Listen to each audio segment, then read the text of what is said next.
I've often been asked, Kumekucha, who do you admire the most politically? Yeah? Who is your political hero? Now, my answer has often disappointed most, yes? Now, I have no idea why it has disappointed them. Maybe it's because the person I admire most politically is an African, or rather was an African, black kama mimi, especially because of the reaction I've gotten from these same people when I tell them, when I add after telling them that hero of mine, yeah, I add and I say, I also admire the charisma of American Presidents Ronald Reagan and John F. Kennedy.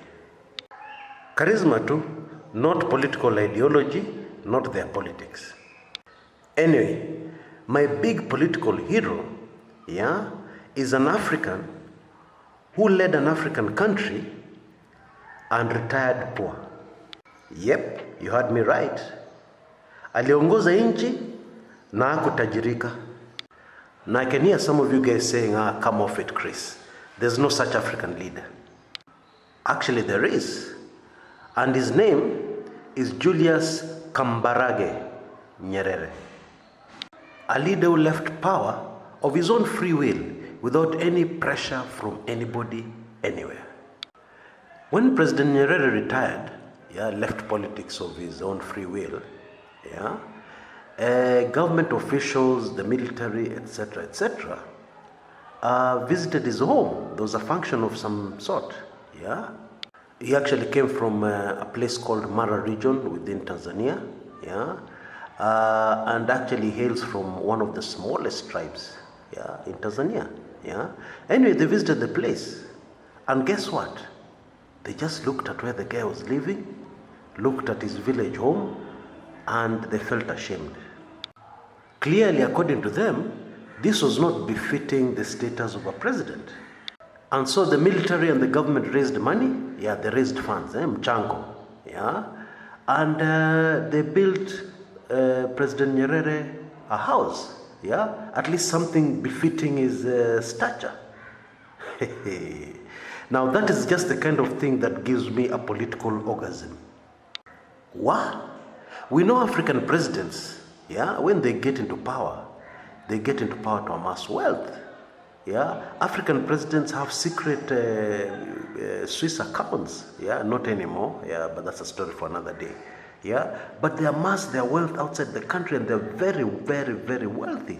They get rich on public funds. And all politicians indeed get rich on public funds. People get elected not to serve the people in Africa, and especially in Kenya. People get elected to get rich.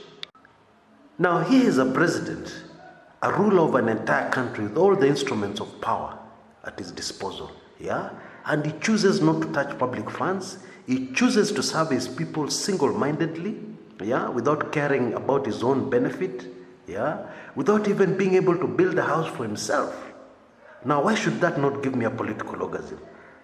In my view, this great son of Africa, is one of the most unsung heroes of the African continent, and will always be my hero. There are very many times I wish I was a Tanzanian, and indeed Tanzanians do not know what they have, Indeed, as the saying goes, a prophet is never recognized in their own village, never. Give me the name of another African leader, who has left power a poor man. Hakuna. It is very sad in my view, because Tanzanians do not realize how great a man Julius Nyerere was. And I don't think they ever will. In this age, in this material age where we all admire and worship money, and material things, and the things that money can buy, I don't think they'll ever recognize him. Yes, politicians use his name, to be politically correct. They use his name to gain popularity with the masses, but deep down, do they really understand what a game of a leader they had? Do they really understand what gold they had as a founding father of their nation? I don't think so. Now, this will just blow your mind. Tanzania has over 120 tribes, well over 120 different ethnic communities. Kenya has a mere 40-something tribes. Now, where do you think there would be more tribalism? In Kenya or in Tanzania, where there are more tribes? Tanzania, of course, but there's no tribalism in Tanzania. But look at Kenya. It's being destroyed by the evil called tribalism. My hero Nyerere managed to unite all the entire country, using the Swahili language. Yes, this was a visionary. He saw very far, and he realized that to recover from the colonial divide and rule tactics, he would have to unite his people as his first item on his agenda. He realized this when his colleagues, his other presidents, neighboring presidents, were uniting their tribes against their own nation, against other tribes in their own nation. Now you'll hear people telling you that, Nyerere came up with the Ujamaa ideology which never worked, it failed, he was a failed president, it never worked in Tanzania, blah, blah, blah, blah, blah, blah. I don't agree. In my view, Nyerere was born way ahead of his time. And the people are probably not prepared for his ideas. Even today, most Tanzanians still don't understand, and indeed other people in the world don't understand exactly what Nyerere was about, and exactly what the Ujamaa ideology was all about. In other words, the people failed him, not the other way around.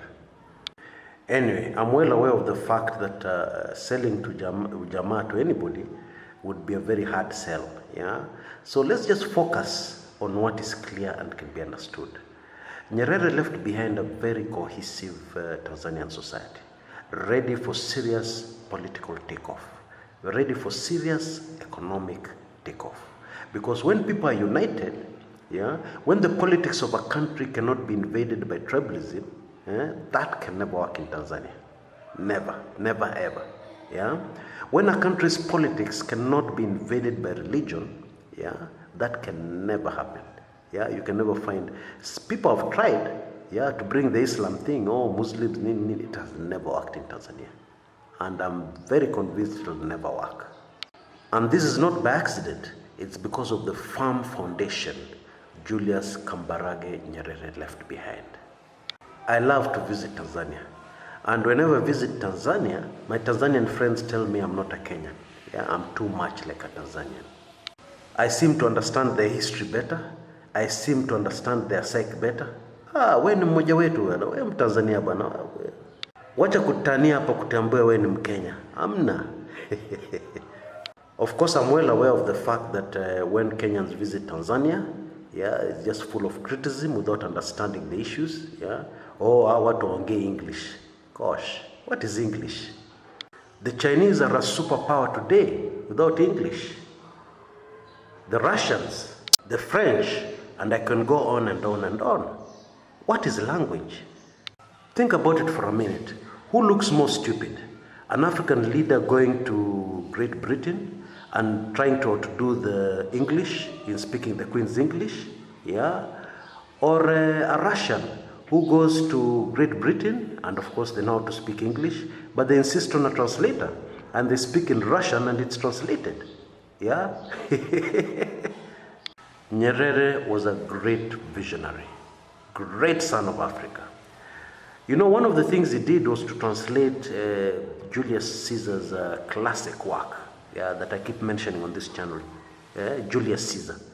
He translated that play, into Kiswahili, the whole play, so that Tanzanians, local Tanzanians in the village can read it in their Kiswahili, and understand the political implications, understand, all the politics and the beauty in Julius Caesar as a work of literature.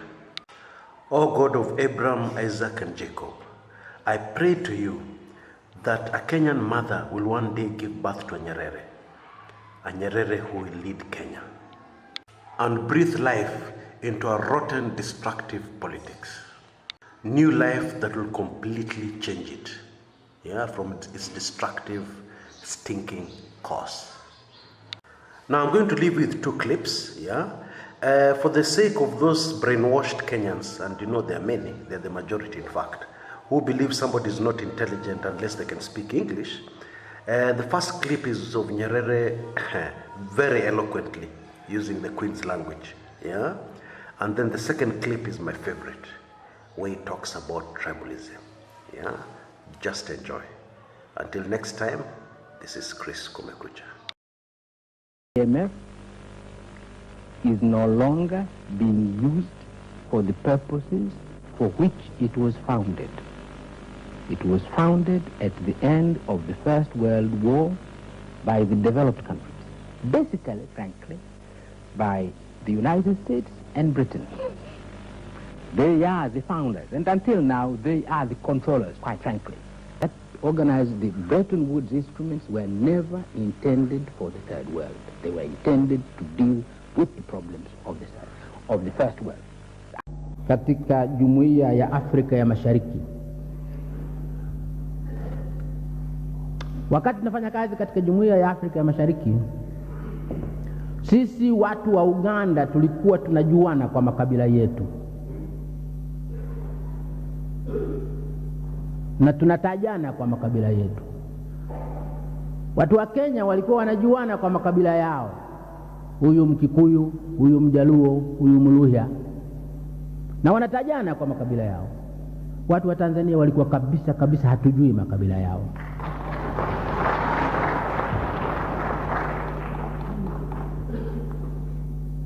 Nilimwambia yule mama, ni wakati huo mama. Nilimwambia ni wakati huo, sio sasa. Sasa Watanzania wanaanza kuulizana makabila. Wanafikiri ni jambo la maana sana kujua kabila la mtu. Mnataka kutambika?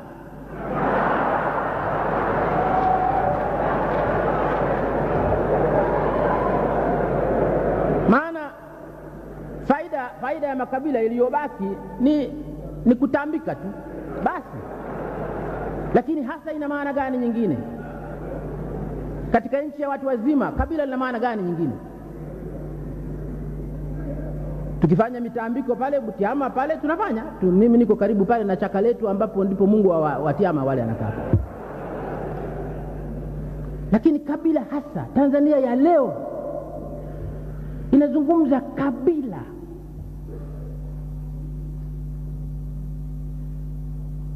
Wazungu wale waliotutawala wana mataifa makubwa yametawala dunia. Leo wanaviona vitaifa vyao vile ni vidogo mno, wanaungana. Waingereza na jeuri yao yote wametawala dunia. Wafaransa na jeuri yao yote wametawala dunia. Wajerumani na jeuri yao yote wameipiga Ulaya. Leo wanaungana kuwa taifa moja. Nyinyi Waswahili, vinchi vidogo hivi vya watu 27 milioni, mnazungumza makabila.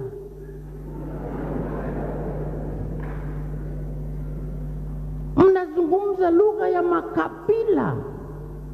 Mtuingize katika karne ya 21, mnapanda basi la makabila.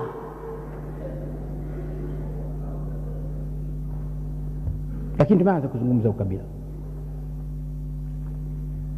Tunataka mtuchagulie mtu ambaye anajua kwamba huko ni upumbavu na ni hatari huko.